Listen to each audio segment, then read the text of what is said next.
Well, this strange little bird is a baby swift. So these are the ones you might see if you go into some of the city centres or you're lucky enough to live in houses, sort of slightly older houses. These swifts absolutely love living up in the roofs. That's where they build their nests, up underneath the eaves. You'll hear them screaming up in the sky. They've got these really long, thin, sort of sickle-shaped wings. And they come here from South Africa and spend the summer here. They're only here for a short period of time. And they raise their chicks and then they head off again. They're one of the first to leave in the summer. This little one fell out of its nest and was handed into Fairmount Vets up in Antrim.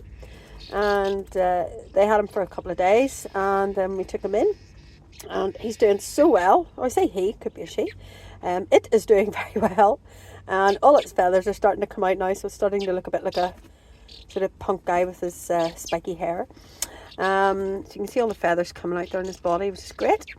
And we're actually taking him up to a friend of ours in Ballycastle, Daniel, who has got one of the largest artificial nest box colonies of swifts here actually in Northern Ireland.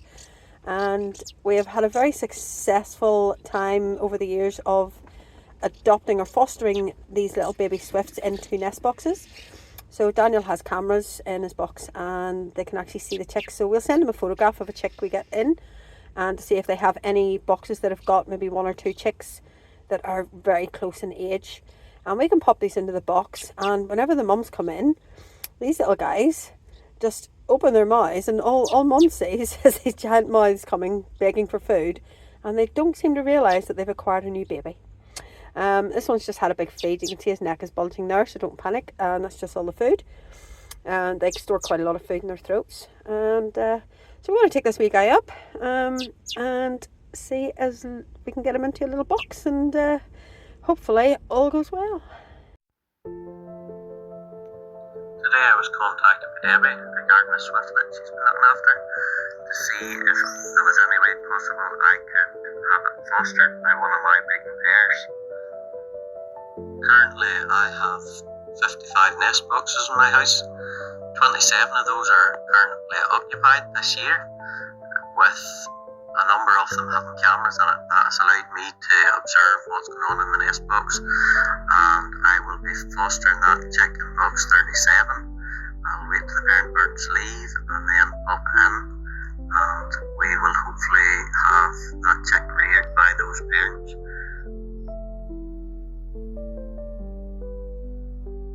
Swifts are a red listed species. They need our help, so they do.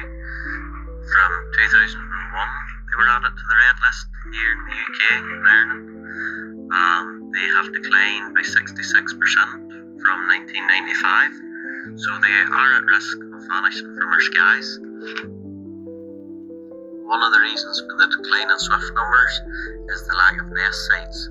Swifts are a cavity nesting bird, which means they nest in a hole or a hollow. So they will use nest boxes, they will use swift bricks, and they will use natural crevices and holes in buildings. Old buildings are being torn down or tidied up, and holes are being filled in, so swifts are technically losing nest sites which they have maybe used for 10-15 years.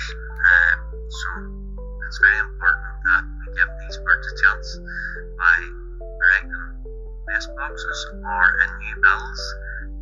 We can get swift bricks built in. Swift bricks are a forever home. Boxes are semi-permanent, they'll only last the length of the box, but swift bricks are a means of offering a forever home for swifts.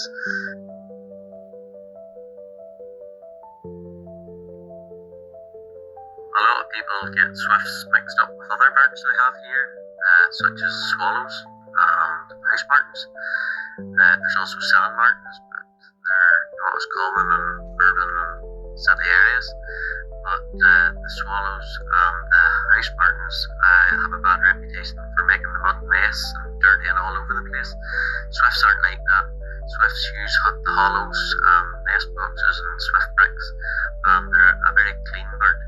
You'll find very little, if any, droppings when you have a pair of swifts nesting in your house or in your eaves, or even in a nest box. If they give the proper nest site, there'll be no mess with them at all.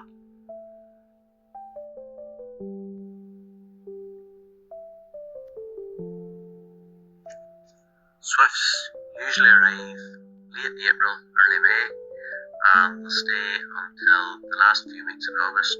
And within that time, they will rear their chicks, and then they fly back to Africa, to which they stay, and then they'll make their way up the following year, back up to the UK and Ireland.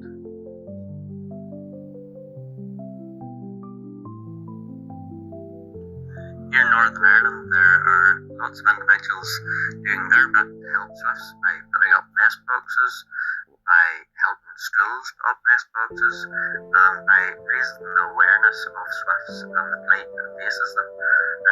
There's others that are contacting contractors and seeing if they will install swift bricks into new developments, into schools, into hospitals. These brick buildings that will be standing for years, and swift bricks might as well be built into them at this stage, and they're a far neater job. They last into the lifetime of the building, and they'll offer swifts a forever home.